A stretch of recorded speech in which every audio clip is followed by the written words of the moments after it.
So good evening 10th standard students. So நம்ம வந்துட்டு இன்றைக்கி வந்து நியூ சாப்டர் வந்து ஸ்டார்ட் பண்ணுறோம். ஹிஸ்ட்ரியில் இருக்கக்கூடிய செகண்ட் சாப்டர் நேம் வந்துட்டு the world between two world wars. அதாவது வந்துட்டு வேர்ல்டில் வந்துட்டு இந்த 2 வேர்ல்டு வார் நடந்ததுக்கு அப்புறம் அந்த அந்த 2 வேர்ல்டு வார் நடக்கும்போது அந்த வேர்ல்டு வந்துட்டு அப்போ அந்த சூழ்நிலையில் வந்துட்டு எப்படி இருந்துச்சுன்னு சொல்கிறது தான் வந்துட்டு இந்த சாப்டர். ஸோ இந்த சாப்டர்லேயும் நம்ம வந்துட்டு புக் பேக் கொஸ்டின்ஸ் தான் பார்க்குறோம். ஸோ நம்ம புக் பேக் கொஸ்டின் பார்க்கும்போது உங்களுக்கு வந்துட்டு ப்ரீஃப் ஆன்சர்ஸ் 6 ப்ரீஃப் ஆன்சர்ஸ் இருக்குது அண்ட் டீட்டெயில் வந்து 3 டீட்டெயில்ஸ் இருக்குது. ஸோ நம்ம இன்றைக்கி வந்து ப்ரீஃப் ஆன்சர்ஸ் மட்டும்தான் பார்க்குறோம். ஸோ ஃபஸ்ட்டு நான் ப்ரீஃப் ஆன்சர்ஸோட கொஸ்டின்ஸ் எல்லாம் ரீட் பண்ணுறேன். First one is, what do you know of the White Terror in Indochina? First question. Second one is, discuss the importance of Ottawa Economic Summit. Third one is, what was the result of Mussolini's march on Rome? Fourth one is, point out the essence of the Berlin Colonial Conference 1884 to 1885. How did Great Depression impact on the Indian culture? And last question is, define dollar imperialism. சொல்லிட்டு உங்களுக்கு 6 questions வந்து இருக்கு. So அந்த 6 questions தான் இன்னைக்கு இந்த வீடியோவில் நம்ம பார்க்குறோம். So first question is, what do you know on the White Terror in China? அதாவது வெள்ளை டெரர்னா வந்துட்டு என்ன சொல்லுவாங்க, பயங்கரவாதம்னு சொல்லுவாங்களா, அதான் கேட்டிருக்காங்க. ஸோ அந்த வெள்ளை பயங்கரவாதம், இந்தியா சைனாங்கிறது வந்துட்டு இண்டோ சைனாவில் வந்துட்டு 3 கண்ட்ரீஸ் இருக்குது. ஸோ அந்த இந்தியோ சைனாவில் அந்த இதில் வந்துட்டு வெள்ளை பயங்கரவாதம் அப்படின்னா என்ன அப்படின்னு சொல்லி கேட்குறாங்க. ஸோ ஃபஸ்ட்டு பாயிண்ட் வந்து கைடில் page number 20. So first point, the main stream political party in Indochina was the Vietnam nationalist party. So இந்த இண்டோ சைனாவில் வந்துட்டு எந்த பார்ட்டி வந்து மக்கள்கிட்ட ரொம்ப பாப்புலராக இருந்ததுன்னா வியட்நாம் நேஷனலிஸ்ட் பார்ட்டின்னு சொல்லிட்டு அதுதான் வந்து மக்களுக்கிடையே வந்து ரொம்பவே பாப்புலராக இருந்தது. So in 1929 the Vietnamese soldiers mutinied and there was a failed attempt to assistance the French Governor General. So 1929 என்ன ஆகுதுன்னா, இந்த வியட்நாம் சோல்ஜர்ஸ் வந்துட்டு புரட்சி பண்ணுறாங்க. எதுக்கு புரட்சி பண்ணுறாங்கன்னா, ஃப்ரெஞ்ச் கவர்னரை வந்துட்டு ஃப்ரெஞ்ச் கவர்னர் ஜெனரலை வந்துட்டு கொல்றதுக்காக அவங்க ஒரு புரட்சி பண்ணுறாங்க. பட் அந்த அட்டெம்ப்ட் வந்துட்டு ஃபெயில் ஆயிடுதுன்னு சொல்கிறாங்க. So this was followed by the large scale peasant revolt led by the communist. So இந்த ரிவோல்ட், இந்த மியூட்னிக்கு அப்புறமா இந்த ஃபாலோ பண்ணி ரொம்ப நிறைய பேர், அதாவது large scale peasant revolt, so நிறைய பேர் சேர்ந்த ஒரு வார் மாதிரி ஒரு மியூட்டினியை வந்துட்டு அவங்க கிரியேட் பண்ணுறாங்க. அதை வந்து யார் லீட் பண்ணுறாங்கன்னா கம்யூனிஸ்ட் பீப்புள் வந்து லீட் பண்ணுறாங்க. ஸோ கம்யூனிஸ்ட் பீப்புளுங்கிறது ஒரு பார்ட்டியில் இது வந்து குரூப் ஆஃப் பீப்புள். நீங்கள் எக்ஸாம்பிளுக்கு வந்து இந்த விவசாய அக்ரிகல்ச்சரிஸ்ட் எடுத்துக்கலாம், இல்லாட்டி இந்த கூலி தொழிலாம் பண்ணுறாங்களா அவங்கள தான் வந்து நம்ம இங்கே வந்து கம்யூனிஸ்ட் அப்படின்னு சொல்லிட்டு டினோட் பண்ணுறாங்க. ஸோ அவங்களும் வந்துட்டு ஒரு புரட்சியை பண்ணுறாங்க. So the revolt was crushed and thousands of rebels were killed. This is known as White Terror in Indochina. So அந்த ரிவோல்ட் வந்து க்ரஷ் ஆகுது, அப்படியே அடங்கிடுது. க்ரஷ் ஆகுதுன்னா அந்த ரிவோல்ட் வந்துட்டு நசுக்கப்படுது. அது மூலயமா வந்துட்டு நிறைய ரிபல்ஸ், நிறைய சோல்ஜர்ஸ் வந்துட்டு இறந்துடுறாங்க. அதுக்கு பேர் தான் நம்ம வந்துட்டு என்ன சொல்கிறோன்னா white terror in Indo China. அதை தான் வந்து நம்ம ஒயிட் டெரர்னு சொல்கிறோம். So white terror in Indo சைனாவில் ஒன்றுமே இல்லை. அந்த இண்டோ சைனாவில் வந்துட்டு ரொம்ப ஃபேமஸ் பார்ட்டி, பாப்புலரான பார்ட்டி என்ன, வியட்நாம் நேஷனலிஸ்ட் பார்ட்டி தான் வந்து ரொம்ப பாப்புலரான பார்ட்டி. ஸோ அவங்க என்ன பண்ணுறாங்கன்னா, அந்த வியட்நாம் சோல்ஜர்ஸில் என்ன பண்ணுறாங்கன்னா 1929 ஒரு புரட்சி பண்ணுறாங்க, ஒரு மியூட்டனி பண்ணுறாங்க. எதுக்காகனா ஃப்ரெஞ்ச் கவர்னர் வந்து கொல்றதுக்காக அந்த முயற்சியை பண்ணுறாங்க. பட் அது வந்து ஃபெயில் ஆயிடுது. ஸோ அதை ஃபாலோ பண்ணி வந்துட்டு நிறையா கம்யூனிஸ்ட் பீப்புள் வந்துட்டு அதே புரட்சியை வந்து பண்ணுறாங்க. பட் அதையெல்லாம் வந்துட்டு அவங்க அடக்கி க்ரஷ் பண்ணி அதனால வந்துட்டு நிறைய சோல்ஜர்ஸ் வந்துட்டு கொல்லப்படுறாங்க. ஸோ அதைத்தான் நம்ம என்ன சொல்கிறோன்னா white terror in Indochina அப்படின்னு நம்ம சொல்கிறோம். So next question is, discuss the importance of Ottawa economic summit. So Ottawa economic சமிட்டுங்கிறது ஒன்றுமே இல்லை, எக்கனாமி சம்மந்தமாக வந்து ஒரு மாநாடு நடக்குது. அதைத்தான் நம்ம என்ன சொல்கிறோம், அந்த மாநாட்டுக்கு பேர் தான் வந்து ஒட்டாவா எக்கானமிக் சமிட் சொல்கிறோம். So the great depression of 1929 had a disastrous impact on British trade and business.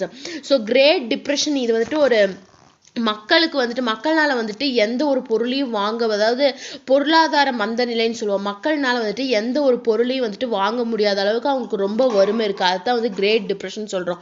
So இந்த கிரேட் டிப்ரெஷன் வந்துட்டு எங்கே நடக்குதுன்னா அமெரிக்கன் பீப்புள்ஸ்க்கு வந்துட்டு 1929 வந்துட்டு இந்த நிலைமை வருது. ஸோ அதான் சொல்கிறாங்க, the great depression of 1929 had a disastrous impact on the British trade and business. So அந்த இம்பேக்ட் வந்து அமெரிக்காவில் வந்து இதாகுது. பட் அதனால் இதனால யார் அதிகமாக சஃபர் ஆகுறாங்க அப்படின்னா இந்த பிரிட்டிஷ் பீப்புள் வந்து சஃபர் ஆகுறாங்க. எதுனா அவங்களோட வர்த்தகம் வாணிகம் எல்லாமே பாதிக்கப்படுது. அதாவது அவங்க வந்து எக்ஸ்போர்ட்ஸில் தான் ரொம்ப ஃபேமஸ். அவங்களுக்கு வந்து அந்த மணி வந்துட்டு எப்படி அவங்களோட எக்கானமி டெவலப் ஆகும்னா அவங்க பண்ணுற எக்ஸ்போர்ட்ஸ் மூலயமா தான் வந்துட்டு டெவலப் ஆகும். ஸோ அமெரிக்காவில் வந்து அந்த கிரேட் டிப்ரெஷன் வரதுனால பிரிட்டனோட அந்த எக்கானமி அந்த ட்ரேட்லேயும் பிஸ்னஸ்லேயும் அவங்களுக்கு ரொம்பவே ஒரு டிப்ரெஷன் வந்து ஸ்டார்ட் ஆகுது. ஸோ அவங்க என்ன பண்ணுறாங்கன்னா Britain transmitted the effects of the depression to its colonies. அவங்க என்ன பண்ணுறாங்க, இப்படி அவங்களுக்கு ஒரு டிப்ரெஷன் வரதுனால என்ன பண்ணுறாங்கன்னா அவங்க வந்து அந்த டிப்ரெஷனை வந்து மாற்றி விடுறாங்க. யாருக்கு மாற்றி விடுறாங்க? காலனிஸ்னால் ஒன்றும் இல்லை, இந்த வேர்ல்டு வார் அப்போ அந்த பிரிட்டன் வந்துட்டு நிறைய கண்ட்ரிஸை ரூல் பண்ணிட்டு இருந்தாங்க. நம்ம இந்தியா ஆகட்டும் அதே மாதிரி நிறைய கண்ட்ரிஸை ரூல் பண்ணிட்டு இருந்தாங்க. அதைத்தான் வந்துட்டு பிரிட்டன் காலனிஸ்ன்னு சொல்லுவோம். பிரிட்டன் எந்தெந்த இடத்துலலாம் அந்த வேர்ல்டு வார் அப்போ ரூல் பண்ணாங்களோ அதைத்தான் நம்ம என்ன சொல்லுவோம், பிரிட்டன் காலனின்னு சொல்லுவோம். ஸோ அவங்க என்ன பண்ணுறாங்க, அந்த டெப்ரெஷனை வந்துட்டு அந்த பொருளாதார வீழ்ச்சியை வந்து அவங்க என்ன பண்ணுறாங்க அப்படியே காலனிஸ்க்கு வந்துட்டு மாற்றி விடுறாங்க. எப்படி மாற்றி விடுறாங்க அப்படின்னா, இப்போ ஒரு நாட்டுக்கிட்ட வந்துட்டு வரி வசூலிப்பாங்களே, இன்கம் டேக்ஸ் வசூலிப்பாங்க. ஒரு 50 rupees வாங்குற இடத்துல வந்துட்டு 150 rupeesன்னு சொல்லி அவங்க வந்துட்டு அவ்வளோ வரி போட்டு அவங்களோட டிப்ரெஷன் அவங்களோட இதை வந்துட்டு எக்கானமி வந்து சரி பண்ணிக்கிறாங்க. அதான் சொல்றாங்க. இதுவும் வந்து அந்த டிப்ரெஷனை வந்துட்டு அவங்களோட அந்த பிரிட்டனோட காலனிஸ்க்கு வந்து டிரான்ஸ்மிட் பண்றாங்க. So bilateral territories between Britain and the member states of the British Empire was signed at an economic summit in Ottawa in 1932.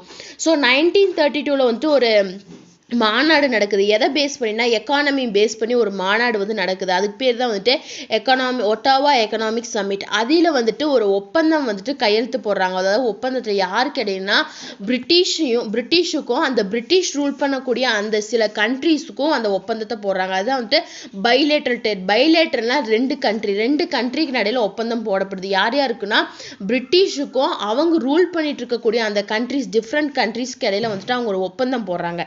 எதுக்குன்னா அந்த ஒப்பந்தத்துல என்ன இருக்குன்னா வந்துட்டு ஸோ அதான் அந்த ஒப்பந்தத்தை வந்து போடுறாங்க. அதை சொல்கிறாங்க, the bilateral treaties between Britain and the member state of British Empire was signed at an economic summit in Ottawa in 1932.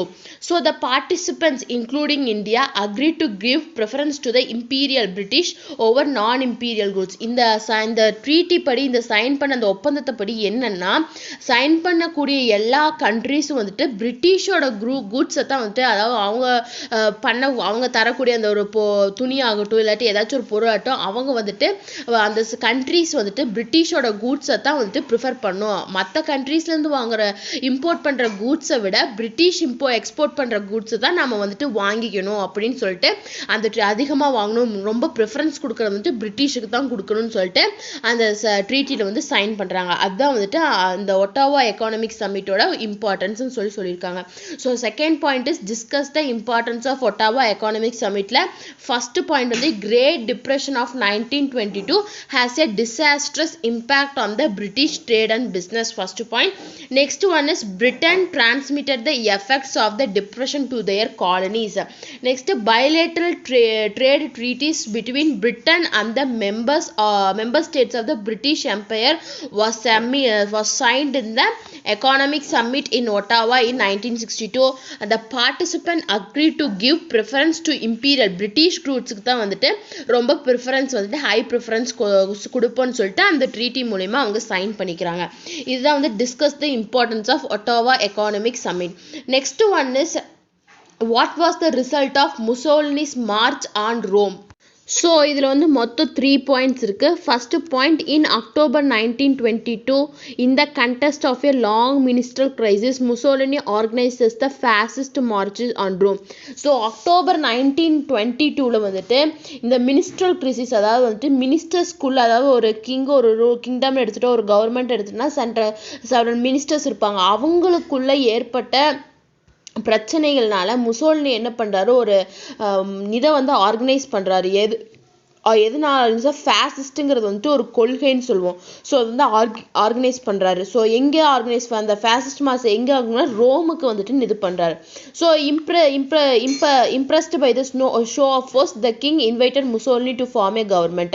So அந்த ரோமில் இருக்கக்கூடிய அந்த மினிஸ்டர்ஸ் கூட தான் பிரச்சனை. அதை வந்து இந்த முசோலினி வந்து தெரிஞ்சுக்கிட்டு அங்கே வந்துட்டு மார்ச் பண்ணுறாரு. ஸோ அதனால வந்துட்டு அந்த கிங், அந்த ரோமோட கிங் வந்துட்டு ரொம்ப அந்த இதனால இம்ப்ரெஸ் ஆகி அவர் வந்துட்டு முசோலினி இன்வைட் பண்றாரு. எதுக்கு இன்வைட் பண்றாரு? இங்க இருக்கக்கூடிய கவர்மெண்ட் வந்து சரியா இல்லை, ஸோ நீங்க இங்க வந்துட்டு கவர்மெண்ட் வந்து ஃபார்ம் பண்ணுங்க அப்படின்னு சொல்லிட்டு அவர் இன்வைட் பண்றாரு.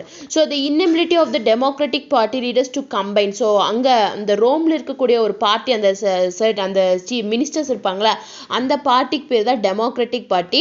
அவங்கனால ஒன்னா சேர்ந்து அவங்களால முடியல. எதுக்கு முடியலன்னா ஒரு சொல்யூஷனுக்கு வந்துட்டு அதுக்கு ஒரு தீர்வை வந்துட்டு காண முடியல. ஸோ அதுதான் வந்துட்டு முசோலினிக்கு வந்துட்டு ஒரு வெற்றியை வந்து ஈஸியான ஒரு பாதையை வந்து தருது அப்படின்னு சொல்றாங்க. ஸோ அதான் சொல்லியிருக்காங்க, the inability of the democratic party leaders to combine and act with the resolution facilitated Mussolini's triumph. So அதான் சொல்றாங்க. அதாவது ஒண்ணுமே இல்லை இந்த கொஸ்டின்ல. முசோலினி வந்துட்டு என்ன ரிசல்ட், அந்த முசோலினி வந்துட்டு ரோமுக்கு வந்து மார்ச் பண்ணதுல வந்து என்ன ரிசல்ட் அப்படிங்காங்க. அவங்க எதுக்கு வந்து முசோலினி எப்படி மார்ச் பண்றாருன்னா, October 22 வந்துட்டு அந்த ரோம்ல இருக்கக்கூடிய அந்த மினிஸ்ட்ரல் கிரைசிஸ், அதாவது அமைச்சருக்குள்ள உள்ள பிரச்சனையை தெரிஞ்சுக்கிட்டு அந்த முசோலினி வந்துட்டு ஒரு மார்ச்சை வந்து ஆர்கனைஸ் பண்றாரு. அந்த மார்ச்சுக்கு பேர் தான் வந்து ஃபேசிஸ்ட் மார்ச். ஃபேசிஸ்ட் மார்க்ஸ்னா ஒண்ணுமே இல்லை, இது ஒரு கொள்கை, மத கொள்கைங்கிற மாதிரி ஒரு கொள்கை.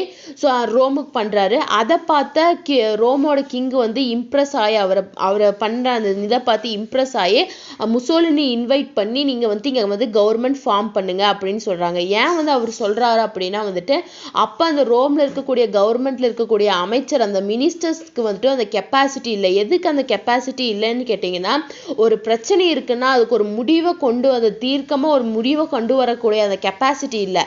ஸோ அது வந்துட்டு இந்த முசோலினிக்கு வந்துட்டு ஒரு ஃபெசிலிட்டியா போயிடுச்சு. நம்ம வந்து அங்க போயிட்டு இந்த ரோம்ல போயிட்டு ஒரு நியூ கவர்மெண்ட்டை ஃபார்ம் பண்ணலாம் அப்படிங்கிற ஒரு இதுக்கு வந்துட்டு அது வழி பார்த்து கொடுத்தது அப்படின்னு சொல்றாங்க. ஸோ இதுதான் வந்துட்டு what was the results of Mussolini's march on Rome. இதுதான் வந்து தேர்ட் கொஸ்டின். நெக்ஸ்ட் ஃபோர்த் கொஸ்டின்ல என்ன சொல்றாங்கன்னா, point out the essence of the Berlin colonial conference 1884 to 1885. இந்த பெர்லின் கொலோனியல் கான்ஃபரன்ஸோட அந்த பாயிண்ட், அந்த கான்ஃபரன்ஸ் நடந்தப்ப அதில் என்னென்னலாம் முடிவுகள் எடுத்தாங்க அப்படின்னு சொல்லி தான் கேட்குறாங்க. ஸோ இதோட ஃபிஃப்த் கொஸ்டின் வந்துட்டு point out the essence of Berlin colonial conference 1884 to 1885. So Berlin colonial கான்ஃபரன்ஸ்னா என்னன்னா, கான்ஃபரன்ஸ்னா உங்களுக்கு தெரியும் மாநாடு. கொலோனியல்லாம் ஒன்றும் இல்லை, இட்ஸ் நத்திங் பட் இப்போ ஒரு கண்ட்ரி இருக்குது, இப்போ பிரிட்டிஷ் இருக்குது. ஸோ அந்த பிரிட்டிஷ் வந்து நிறைய கண்ட்ரிஸை ரூல் பண்ணுது, அதை தான் நான் காலனிஸ்ன்னு சொன்னேன். ஸோ அந்த பிரிட்டிஷ் ரூல் பண்ணும்போது அந்த பிரிட்டிஷ்னா நம்ம என்ன சொல்லணும்னா கொலோனியல் கண்ட்ரி. ஏன்னா வந்துட்டு அது டிஃப்ரெண்ட் டைப்ஸ் ஆஃப் நிறைய கண்ட்ரியை ரூல் பண்ணுது. ஸோ அதைத்தான் நம்ம என்னன்னு சொல்லுவோம், கொலோனியல் கண்ட்ரின்னு சொல்லுவோம். ஸோ இந்த மாநாட்டில் வந்து யார் கலந்துக்கிட்டாங்கன்னா, அப்படி வந்து நிறைய நாடுகளை வந்து ஆட்சி பண்ணக்கூடிய அந்த நாடுகள்லாம் வந்துட்டு கலந்துக்கிட்டாங்க. ஸோ அதுதான் இந்த கொஸ்டின். அதில் வந்துட்டு அந்த கான்ஃபரன்ஸில் வந்து என்ன இம்பார்ட்டண்ட்டாக ஒரு ரெசல்யூஷன் எடுத்தாங்க, அதைத்தான் எசன்ஸ்ன்னு சொல்கிறாங்க. அதைத்தான் நம்ம கேட்டிருக்காங்க. So the Berlin colonial conference of 1884 to 1885 resolved that Africa should be divided into spheres of influence of various colonial powers. So இதில் வந்துட்டு ஒரு ரிசால்வ் பண்ணுறாங்க, ஒரு ரெசல்யூஷன் முடிவு எடுக்கிறாங்க. என்ன முடிவு எடுக்கிறாங்கன்னா, ஆப்பிரிக்காவோட கான்டினென்ட்டை வந்து நம்ம துண்டாக டிவைட் பண்ணிடணும், அதான் சொல்கிறாங்க. Divided into spheres of influence. அந்த வந்து அந்த ஆப்பிரிக்காவை வந்து துண்டாக கூறு போட்டு டிஃப்ரெண்ட் கண்ட்ரீஸ்க்கு வந்து கொடுக்கணும். ஒரு பார்ட் வந்து இப்போ 10 அந்த ஆப்பிரிக்காவை வந்து டிவைட் பண்ணுறாங்கன்னா, ஒரு பார்ட் வந்து பிரிட்டிஷ்க்கோ, ஒரு பார்ட் வந்து ஃப்ரெஞ்சுக்கோ, ஒரு பார்ட் வந்துட்டு டச் பீப்புக்குன்னு சொல்லிட்டு அந்த இதை வந்து கொடுக்கணும். அப்படி கொடுக்கும்போது வந்துட்டு அவங்களுக்குள்ள எந்த விதமான சண்டையும் வராதுன்னு சொல்லிட்டு இங்கே வந்துட்டு அந்த கான்ஃபரன்ஸில் வந்துட்டு முடிவெடுக்கிறாங்க. ஆனால் the war between British and Boers in South Africa however was in defence of this resolution. அதாவது வந்துட்டு இவங்க வந்துட்டு இந்த கான்ஃபரன்ஸில் வந்துட்டு யாரும் வந்துட்டு இந்த ஆஃப்ரிக்காவில் வந்துட்டு எந்த விதமான வாரும் பண்ணக்கூடாது அப்படின்னு சொல்கிறாங்க. ஆனால் இந்த பிரிட்டிஷ் பீப்புள் என்ன பண்றாங்கன்னா, போயர்ஸ்னா வந்துட்டு ஆப்பிரிக்கன்ஸை தான், சவுத் ஆப்பிரிக்காவில் இருக்கக்கூடிய அந்த ஆப்பிரிக்கன்ஸை தான் போயர்ஸ் சொல்லுவாங்க. ஸோ இந்த பிரிட்டிஷ் வந்து என்ன பண்றாங்க, இந்த போயர்ஸ் கூட மறுபடியும் வார் பண்றாங்க. ஸோ அந்த வார் பண்றதுனால இந்த பிரிட்டிஷ் பீப்புள் வந்துட்டு அந்த கொலோனியல் கான்ஃபரன்ஸ், பெர்லின் கொலோனியல் கான்ஃபரன்ஸ்ல அந்த ரெசல்யூஷனை வந்துட்டு இவங்க வந்துட்டு மீறி நடந்துட்டாங்க அப்படின்னு தான் செகண்ட் பாயிண்ட்ல வந்து சொல்றாங்க. ஸோ இதுதான் வந்துட்டு point out the essence of Berlin colonial conference 1884 to 1885. So இதுல வந்து இந்த பெர்லின் கொலோனியல் கான்ஃபரன்ஸ் கவுன்சில் வந்து ஒரு இம்பார்ட்டண்ட்டான ஒரு ரெசல்யூஷன் ஒரு முடிவு எடுக்கிறாங்க. என்ன முடிவு எடுக்கிறாங்கன்னா, இந்த ஆப்பிரிக்கன் கான்டினென்ட்டை வந்துட்டு டிவைட் பண்ணும், துண்டு துண்டாக டிவைட் பண்ணி ஒவ்வொரு பார்ட்டி வந்துட்டு ஒவ்வொரு கண்ட்ரிஸ் கிட்ட கொடுத்துடணும். ஸோ அப்படி கண்ட்ரிஸ் கிட்ட கொடுக்கும்போது எந்த விதமான வாரும் வந்து நடக்காதுன்னு சொல்லிட்டு அவங்க ரிசல்யூஷன் பண்றாங்க. பட் இந்த பிரிட்டிஷ் பீப்புள் என்ன பண்றாங்கன்னா, அந்த ரிசல்யூஷன் வந்துட்டு மீறி நடந்துடுறாங்க. எப்படி மீறி நடந்துறாங்கன்னா, இந்த பிரிட்டிஷ் பீப்புள் வந்துட்டு சவுத் ஆப்பிரிக்காவில் இருக்கக்கூடிய அந்த ஆப்பிரிக்கன்ஸ், அதுதான் போயஸ்ன்னு கொடுத்துருக்காங்க, அவங்க கிட்ட போய் இவங்க சண்டை போடுறாங்க. ஸோ வார் நடக்குது. ஸோ அது மூலயமா இந்த பிரிட்டிஷ் பீப்புள் என்ன பண்றாங்க, இந்த ரிசல்யூஷனுக்கு எகெயின்ஸ்ட், அதாவது டிஃபைனன்ஸ்ன்னு கொடுத்துருக்காங்க, அதாவது எகெயின்ஸ்டா நடந்துக்கிறாங்க அப்படின்னு சொல்லி கொடுத்துருக்காங்க. இதுதான் வந்துட்டு 4th question answer. Next 5th கொஸ்டின்ஸ்க்கு ஆன்சர் என்ன, how did great depression impact on the Indian culture. அதாவது அந்த கிரேட் டிப்ரெஷன் சொல்லிட்டு செகண்ட் கொஸ்டின் அந்த ஒட்டாவா எக்கனாமிக் இம்பார்ட்டன்ஸ் சம்மிட்ல படிச்சோம்ல, அந்த கிரேட் டிப்ரெஷன் வந்துட்டு இந்தியன் அக்ரிகல்ச்சர்ல எப்படி வந்து இம்பாக்ட் ஆச்சு, என்னென்ன விளைவுகளை வந்துட்டு அந்த இந்தியன் அக்ரிகல்ச்சர் வந்து அந்த கிரேட் டிப்ரெஷனால சந்திச்சுச்சு அப்படிங்கிறதா நெக்ஸ்ட் கொஸ்டின். ஸோ அதுக்கு ஆன்சர் வந்துட்டு 5 பாயிண்ட்ஸ் இருக்குது. ஸோ அதுக்கு ஃபர்ஸ்ட் பாயிண்ட் என்ன சொல்லியிருக்காங்கன்னா, the great depression also dealt a death blow to the Indian agriculture and indigenous manufacturing sector. அதாவது இந்த கிரேட் டிப்ரெஷன் வந்துட்டு இந்தியன் அக்ரிகல்ச்சருக்கு ஒரு டெத் ப்ளோவாக இருந்தது. ரொம்பவே இந்தியன் அக்ரிகல்ச்சர் ரொம்பவே கீழேயும் வந்துருச்சு, ரொம்பவே வீழ்ச்சி அடைஞ்சிருச்சு. அக்ரிகல்ச்சர் மட்டும் இல்லாமல் அதர் மேனுஃபேக்சரிங் செக்டார்ஸ், அதாவது அக்ரிகல்ச்சர் பண்ணுறவங்க மட்டும் இல்லாமல் ஒரு துணி நெய்யறவங்க இல்லாட்டி ஒரு பாட் பண்ணுறவங்க, அவங்களோட செக்டார்லயும் வந்துட்டு அந்த கிரேட் டிப்ரெஷனுங்கிறது வந்துட்டு ரொம்பவே வீழ்ச்சி அடைய வச்சது. So the value of farm produce declined by half. அந்த இப்போ ஒரு ஃபார்மர் வந்துட்டு ஒரு சுகர் கேன் இல்லாட்டி ஏதோ ஒன்று உற்பத்தி பண்றாரு அப்படின்னா அதோட விலை வந்துட்டு இப்போ ஃபார்மர் வந்துட்டு 10 ரூபான்னு சொல்றான்னா அதோட விலை வந்துட்டு half of 5 rupeesக்கு வந்துட்டு வந்துருச்சு. But while the land rent to be paid by the peasant remain unchanged.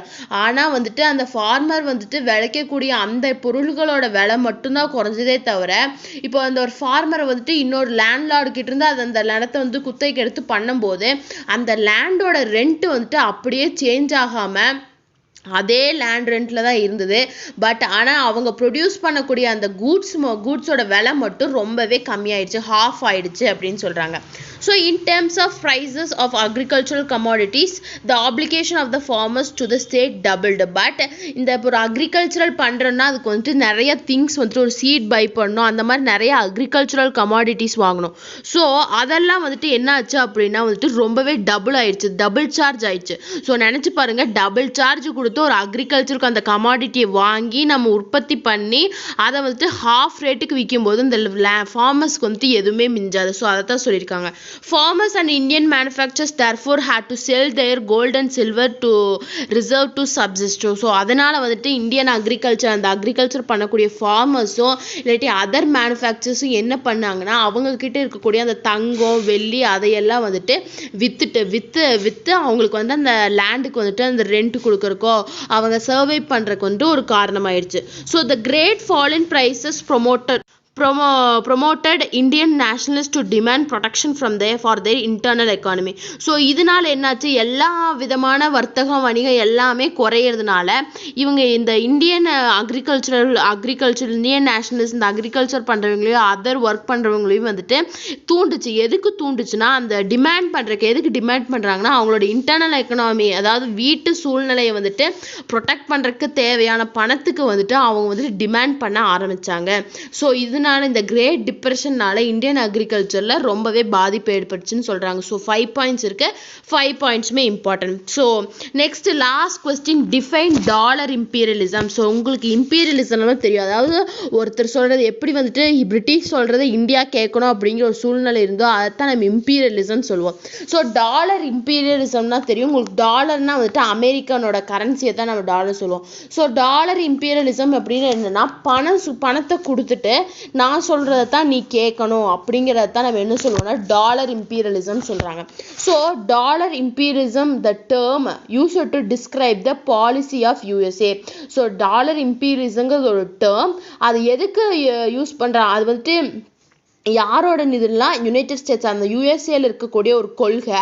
அது எதுக்கு யூஸ் பண்ணுறாங்க, எதுக்கு இது எதை டிஸ்கிரைப் பண்ணுறதுக்கு அது யூஸ் பண்ணுறாங்கன்னா, in maintaining and dominating over distinct lands through economic aid. இப்போ ஒரு கண்ட்ரி இருக்குது, அவங்க எக்கானமியாக வந்துட்டு ரொம்பவே லோவில் இருக்காங்க. இந்த யூஎஸ்ஏ பீப்புள் என்ன பண்ணுவாங்க, அவங்களுக்கு வந்து ஹெல்ப் பண்ணுற மாதிரி நிறைய பணம் கொடுப்பாங்க. ஸோ அவங்களுக்கு நிறைய பணம் கொடுக்கும்போது அவங்க எக்கானமியில் வந்து கொஞ்சம் கொஞ்சம் டெவலப் ஆக இந்த யூஎஸ்ஏ பீப்புள் என்ன பண்ணுவாங்கன்னா, நான் சொல்கிறது தான் நீ கேட்கணும் அப்படிங்கிற மாதிரி ஒரு சட்டத்தை வந்து ரூலை வந்து போடுவாங்க. அப்போ வந்துட்டு அவங்களால வந்துட்டு இந்த யூஎஸ்ஏ கிட்ட இருந்து வாங்கின அந்த டாலர் அந்த அமௌண்ட்டையும் கொடுக்க முடியாது.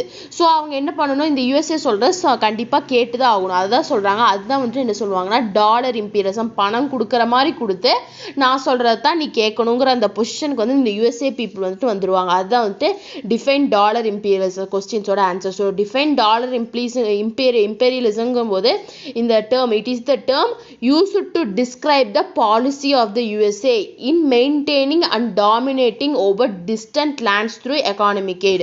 ஸோ இதுதான் வந்துட்டு டாலர் இம்பீரியலிசத்தோட ஆன்சர். ஸோ நம்ம இதோட இன்னைக்கு ஸ்டாப் பண்ணிப்போம். இந்த கிளாஸில் இந்த வீடியோவில் வந்து நம்ம இதோட ஸ்டாப் பண்ணலாம். ஸோ நெக்ஸ்ட் கிளாஸில் நம்ம என்ன பார்ப்போம் அப்படின்னா வந்துட்டு டீட்டெயில் ஆன்சர்ஸ் வந்து 3 இருக்குது. ஸோ அந்த 3 டீட்டெயில் ஆன்சர்ஸும் வந்துட்டு நெக்ஸ்ட் கிளாஸில் பார்த்துக்கலாம். ஸோ ஏதாச்சும் டவுட் இருந்தால் நீங்கள் என்கிட்ட கமெண்ட் பண்ணுங்கள், இல்லாட்டி வந்துட்டு நெக்ஸ்ட் கிளாஸில் வந்து கேளுங்க, நான் வந்துட்டு கிளியர் பண்ணி தரேன். So thank you all. We will meet on next class.